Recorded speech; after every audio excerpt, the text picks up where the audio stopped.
Hey guys, so on this Grohe faucet, there's some lessons to be learned here. Like I said in the beginning, I don't have much experience with Grohe. It's a thermostatic control valve. You set the temperature with one handle and then turn the water on and off with the left side transfer valve. It's a shut-off and transfer valve.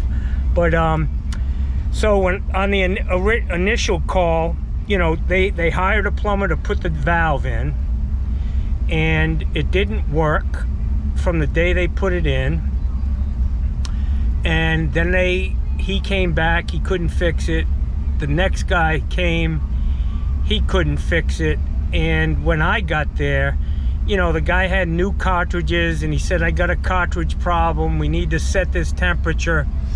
And so I got sent off in the wrong direction. That's my fault. I should have, you know, the lesson to be learned here is always on any shower system, especially the thermostatic controls. You need to ensure that you got hot coming in on the hot side and cold coming in on the cold side. Ultimately, that was what was wrong with this job.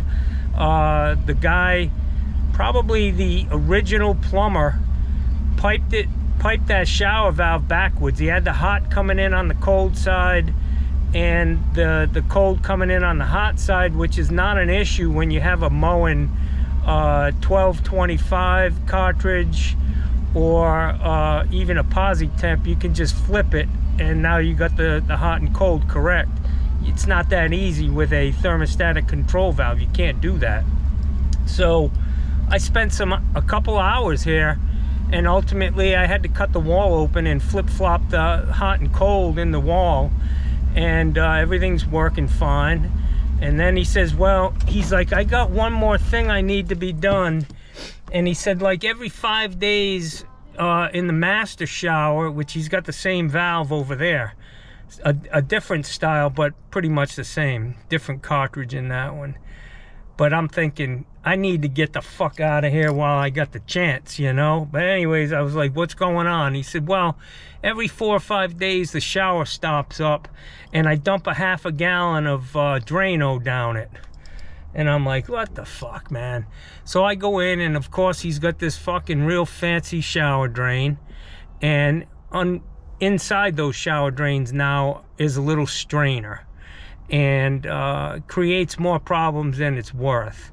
So I pulled the grid off the shower strainer and showed him that there's a little basket strainer in there, and you got to pull it out and, you know, take all your ass hairs and every other goddamn thing that goes down the shower drain.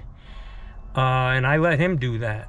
I was like, yeah, you can do that. I handed him the basket. But I learned some things. The biggest lesson I learned is fuck Grohe. I'm over that shit, man. Like I said, you can get the best shower in the world with with a hot globe valve and a fucking cold globe valve, and mix it yourself without all this interference with these modern conveniences. They're a fucking pain in the ass, you know? Honestly, I'd take a better shower with a couple of fucking ball valves tied together and into a shower head. But it is what it is, and I charged him for the time I was here before. None of that was my fault, and so I made some money on that. I learned some lessons. I hope I you know, you guys watching, maybe you learned something. If you have experience, I'll probably get some emails telling me I'm a fucking idiot, and that's the first thing I should have checked, which I agree. You know, you live and learn, and you can't shine on every fucking job. That's all I'm saying. But I'm gonna put the good, the bad, and the fucking ugly. That's how you get experience, buddy, by making mistakes. So I'm gonna leave it at that. I'm getting the fuck out of here while I got the chance. Yo.